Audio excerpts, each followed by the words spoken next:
En fait, on ne s'en rend pas compte, mais on vient tous du même endroit et notre création a la même origine. On sait qu'on a tous cette même finalité, la mort.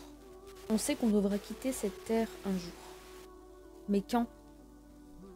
On ne sait pas. Et pourtant, on va tous vers cette étape qui est inévitable. On brouille nos esprits et on ne comprend pas. On a le même créateur, mais on ne s'entend pas. On a le même Dieu, le même Seigneur, mais on ne veut pas, ou on n'en veut pas. En fait, oui, on a tous le même Seigneur, mais c'est juste qu'on le nomme et le perçoit différemment. Dieu des chrétiens, Allah, Dieu des musulmans, Dieu des juifs, Yahvé, etc. On parle tous d'un seul et unique Dieu. Il s'agit du même. Mais on se trompe en pensant qu'ils sont plusieurs. Plusieurs divinités? Cela voudrait dire que moi, musulmane, j'ai été créée par Allah et toi par un autre Dieu qu'Allah? Non. Bien sûr, chacun va répondre par le nom auquel il croit et dire également que l'on vient tous du Créateur auquel il croit. L'athée dira par le hasard l'origine du Big Bang, la nature. On pense qu'entre les trois religions monothéistes, il y a une opposition. Pourtant, en islam, pour les musulmans, quand on regarde bien, les livres sacrés, ainsi que les enfants d'Israël et les chrétiens, sont mentionnés dans le noble Coran. Chaque prophète a son propre récit à raconter. L'islam n'est en fait qu'une suite aux précédents livres sacrés.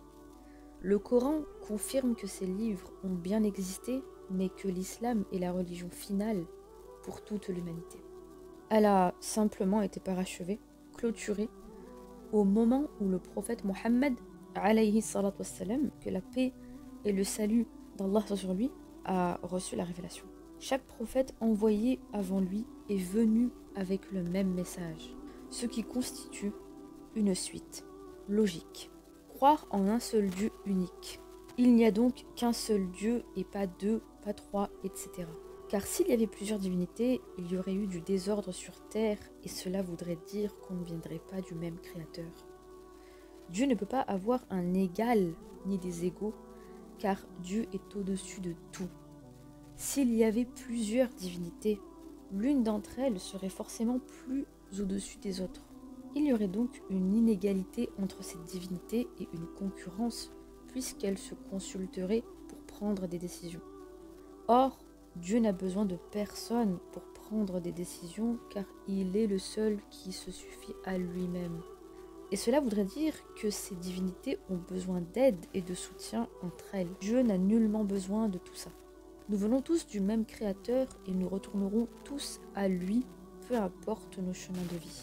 Notre âme est destinée à s'en aller pour un monde auquel beaucoup ne veulent pas croire.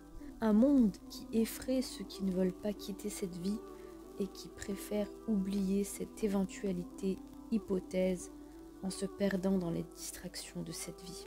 Personne ne connaît son destin. On ignore tous ce qui va nous arriver demain. Seul Dieu sait et connaît parfaitement tout. Il sait où mourra tel animal, qu'en naîtra tel être humain, vers quelle destination s'envolera tel oiseau, à quelle heure atterrira tel avion, et il savait tout ça 50 000 ans avant notre existence. Car la science lui appartient, et une partie de la science visible ne s'apprend que de lui. Alors, si tu as besoin d'un signe, parle, adresse-toi au ciel, et si tu t'inquiètes pour ton avenir, alors demande-lui de t'accorder un bon destin.